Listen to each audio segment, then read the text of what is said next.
بسم اللہ الرحمن الرحیم۔ نائنتھ کلاس بایولوجی حیاتیات میں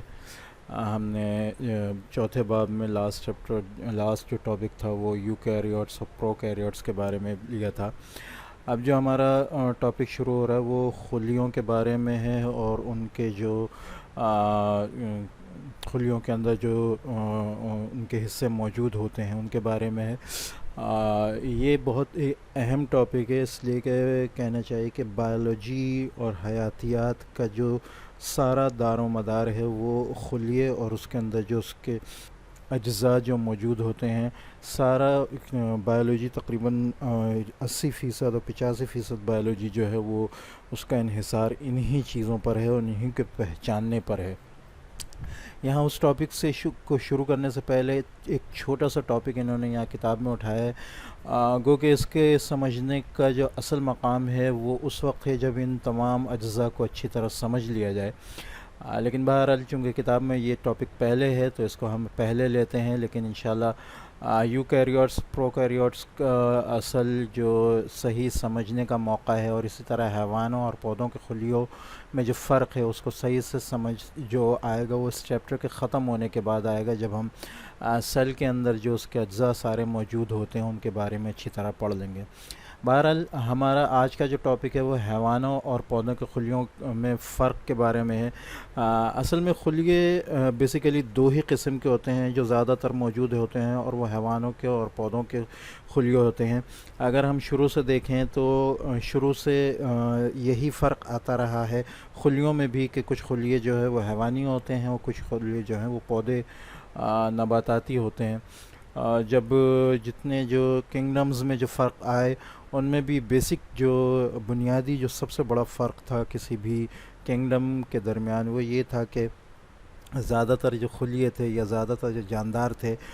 وہ جانوروں اور پودوں سے تعلق رکھنے والے تھے۔ تو اس کی کیا وجہ ہے، ایسی کیا چیزیں ہیں، تو وہ فرق بتائے گئے ہیں دونوں خلیوں میں جو بنیادی طور پر ان دونوں کے اندر ہوتا ہے، اور جس کی وجہ سے حیوانی اور نباتاتی خلیے جو ہے آپس میں ایک دوسرے سے الگ ہوتے ہیں۔ تو حیوانوں پودوں کے خلیوں میں فرق، یہاں پہلا فرق یہ بتایا کہ حیوانی خلیوں میں پلاسٹڈ نہیں ہوتے، جبکہ نباتاتی خلیوں میں ہر نباتاتی خلیوں میں پلاسٹڈ موجود ہوتے ہیں۔ یہ کئی قسم کے ہوتے ہیں جن میں انہوں نے نام دیے کلوروپلاسٹ، کروموپلاسٹ اور لیوکوپلاسٹ ہوتے ہیں۔ پلاسٹڈ اصل میں ایک پگمنٹ ہوتے ہیں، یہ خاص قسم کے جو کہ لائٹ کی انرجی کو یوز کرتے ہیں، استعمال کرتے ہیں، اور روشنی کی انرجی کو اس کو ابزارب کرتے ہیں یا ریفلیکٹ کرنے کی جو ہے وہ طاقت رکھتے ہیں، جس کی وجہ سے وہ اس کی انرجی کو یوز کرتے ہیں۔ تو یہ اس میں اہم جو سب سے زیادہ ہے وہ کلوروپلاسٹ ہوتا ہے جو گرین پگمنٹ ہوتا ہے۔ اس کے علاوہ کروموپلاسٹ اور لیوکوپلاسٹ جو ہوتے ہیں تو یہ پودوں میں موجود ہوتے ہیں، جبکہ انسانوں میں موجود نہیں ہوتے۔ یہی وجہ ہے کہ سورج کی روشنی میں پودے اپنا کھانا جو ہے بنانے کی خود صلاحیت رکھتے ہیں۔ دوسرا فرق جو بتایا گیا وہ بہت ہی اہم فرق ہے، اور یہ سب سے بڑا فرق ہے دونوں خلیوں کے درمیان میں، کہ حیوانی خلیے میں جو ہے وہ خلوی دیوار نہیں ہوتی، جبکہ نباتاتی خلیے میں جو ہے سیلولوز کی بنی ہوئی سخت خلوی دیوار ہوتی ہے، اس کے ساتھ خلوی جھلی بھی موجود ہوتی ہے۔ جیسا کہ ہم نے پہلے ذکر کیا تھا کہ کسی بھی خلیے کا، یعنی اس کو اگر خلیہ مانا جائے تو اس کے لیے ضروری ہے کہ تین چیزیں موجود ہوں، بلکہ ہم اس کو گول ایسے کر لیتے ہیں، تین چیزیں موجود ہوں۔ ایک خلی جھلی، ٹھیک ہے، اور دوسرا اس کے اندر نیوکلیس موجود ہو، چاہے وہ اپنی شیپ کے ساتھ موجود ہو یا پھیلا ہوا ہو، اور تیسری چیز یہ کہ جو بیچ میں جو سارا میٹیریل موجود ہے جس کو ہم سائٹوپلازم کہتے ہیں وہ موجود ہو۔ یہ تین چیزیں جس میں موجود ہوں گی ہم اس کو خلیہ کہیں گے۔ لیکن پودوں کے اندر ان تین چیزوں کے علاوہ ایک اور چیز بہت ہی ضروری ہوتی ہے جو خلوی جھلی کے اوپر ہوتی ہے، اور وہ ہوتی ہے خلوی دیوار۔ تو یہ چوتھی جو لیئر ہے جو موجود ہوتی ہے یہ نباتاتی خلیوں میں ہوتی ہے، جو سیلولوز کی بنی ہوتی ہے، سخت ہوتی ہے، جبکہ یہ پودوں حیوانوں کے اندر نہیں ہوتی ہے۔ تیسرا فرق جو بتایا گیا وہ یہ ہے کہ خلوی جو حیوانی خلیے ہوتے ہیں ان میں پلازموڈیسمیٹا نہیں ہوتے، اسی طرح پٹس بھی نہیں ہوتے، جبکہ نباتاتی خلیے میں پلازموڈیسمیٹا اور پٹس ان دونوں موجود ہوتے ہیں۔ اب یہ پلازموڈیسمیٹا کیا چیز ہے؟ اصل میں جو یہ اپنا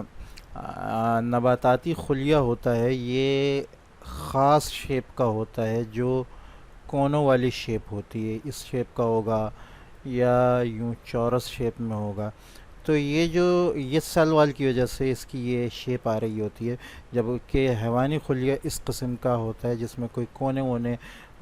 نہیں ہوتے، بہت مشکل سے ہوتے ہیں۔ تو یہ جو سیل وال ہے یا خلوی دیوار ہے، اس میں کچھ راستے ہوتے ہیں، چونکہ یہ بہت سخت ہوتی ہے اور یہاں سے چیزوں کا پاس ہونا ذرا مشکل ہوتا ہے، تو ان کے درمیان میں کچھ چھوٹے چھوٹے راستے ہوتے ہیں جس سے اگل یہ اپنے دوسرے خلیوں سے جو ہے وہ جڑے ہوتے ہیں۔ ٹھیک ہے، یہ جو چھوٹے ہولز یا کنیکشنز دو سیلز کے درمیان، پودے کے دو سیلز کے درمیان موجود ہوتے ہیں، یہ پلازموڈیسمیٹا کہلاتے ہیں۔ ٹھیک ہے، جبکہ یہ چیز، اس کی خلوی دیوار چونکہ یہاں نہیں ہوتی اور اس سے اس کی چیزیں جو ہے ضروریات کی چیزیں اندر باہر جاتی رہتی ہیں حیوانی خلیے سے، لہٰذا یہاں اس پلازموڈیسمیٹا کی ضرورت نہیں ہوتی۔ تو پلازموڈیسمیٹا نباتاتی خلیے میں ان کی تفصیل بھی جو ہے وہ آگے اسٹرکچر میں جو ساخت ہے خلیوں کی، دونوں حیوانی اور نباتاتی خلیے کی، اور ان کے جو اجزاء ہیں ان کی آ جائے گی، اس میں تفصیل سے یہ بات آ جائے گی۔ ٹھیک ہے، نیکسٹ جو فرق یہاں بتایا ہے کہ خالیے، جن کو انگلش میں ویکیولز کہتے ہیں، حیوانی جو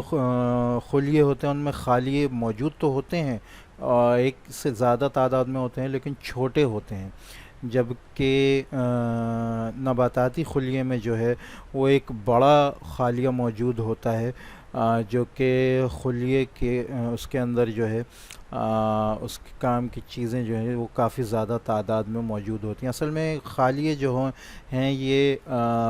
خلیے کے اندر اس کی غذا کو لیے ہوتے ہیں، تو یہ نباتاتی خلیے میں ایک ہی ہوتا ہے لیکن سائز میں کافی بڑا ہوتا ہے، جبکہ حیوانی خلیے میں ایک سے زیادہ ہوتے ہیں لیکن بہت چھوٹے چھوٹے ہوتے ہیں۔ ٹھیک ہے، نیکسٹ جو فرق ہے، جو غالباً پانچواں فرق ہے، وہ یہ کہ مرکزہ عام طور پر خلیے کے درمیان میں ہوتا ہے، جبکہ نباتاتی خلیے میں جو ہے مرکزہ خلیے میں تقریباً کنارے پر ہوتا ہے۔ اس کی وجہ یہ ہوتی ہے کہ نباتاتی خلیے میں جو زیادہ جگہ ہے وہ خالیے نے لی ہوتی ہے، جیسے یہ نباتاتی خلیہ آ گیا، اس میں بہت زیادہ جگہ جو ہے ایک خالیے نے لی ہوئی ہوگی، جس کی وجہ سے نیوکلیس یا مرکزہ جو ہے وہ ایک سائیڈ پہ چلا گیا ہوگا، جبکہ حیوانی خلیے میں چونکہ خالیے بہت چھوٹے چھوٹے ہوتے ہیں، لہٰذا عام طور پر جو مرکزہ ہے وہ خلیے کے بیچ میں اس طرح موجود ہوتا ہے۔ ٹھیک ہے، حیوانی خلیے میں لائزوزوم موجود ہوتا ہے، جس میں وہ خامرے بھرے ہوتے ہیں جو خلوی خارد مالیکول یا میکرو مالیکولز کو ہضم کرتے ہیں، جبکہ نباتاتی خلیے میں لائزوزومز نہیں ہوتے، البتہ انہضامی خامرے خالیے میں موجود ہوتے ہیں اور خالیے مالیکول کی توڑ پھوڑ کا کام بھی سر انجام دیتے ہیں۔ اصل میں یہ لائزوزوم جو ہوتے ہیں یہ انزائمز ہوتے ہیں، خامرے ہوتے ہیں۔ ٹھیک ہے، تو یہ خامرے یا انزائمز، ان کا اصل کام یہ ہوتا ہے کہ جسم کے اندر یا خلیے کے اندر ہونے والے جو کیمیکل ریئیکشنز ہیں ان کی جو ہے وہ اسپیڈ تیز کرتے ہیں، ان کی رفتار کو تیز کرتے ہیں، ان کو تیزی سے توڑ پھوڑ کرنے میں مدد دیتے ہیں۔ تو یہ لائزوزوم جو ہے یہ حیوانی خلیے میں موجود ہوتے ہیں، یعنی یوں کہیں کہ انزائمز کے لیے ایک خاص جو ہے وہ چیز موجود ہوتی ہے حیوانی خلیے میں، جبکہ یہ چیز نباتاتی خلیے میں موجود نہیں ہوتی، لیکن انہضامی کام جو ہے اس قسم کا وہ خالیے کے اندر، ویکیول کے اندر جو پہلے سے موجود ہے بڑا سا، اس کے اندر یہ کام ہو رہا ہوتا ہے۔ مقصد یہاں کہنے کا یہ ہے کہ اس کام کے لیے حیوانی خلیے میں ایک الگ چیز موجود ہے جس کو ہم لائزوزوم کہتے ہیں، جبکہ نباتاتی خلیے میں یہ چیز موجود نہیں ہے، یہ خالیے کے اندر ہی ہوتا ہے، ویکیول کے اندر ہی یہ کام ہوتا ہے۔ لاسٹ غالباً جو فرق بتایا ہے وہ یہ ہے کہ حیوانی خلیے میں بیلن نما ساختیں موجود ہوتی ہیں جو مرتب ہو کر خرد نالیاں بناتی ہیں اور خلوی تقسیم میں حصہ لیتی ہیں، یہ سینٹریول کہلاتے ہیں، جبکہ نباتاتی خلیے میں سینٹریول موجود نہیں ہوتے۔ اصل میں جب سیل جو ہے وہ اپنے جیسے دوسرے سیل بناتے ہیں تقسیم ہو کے، ان کے جو یہ تقسیم ہونے کا جو پروسیس کہلاتا ہے، جو کہنا چاہیے جو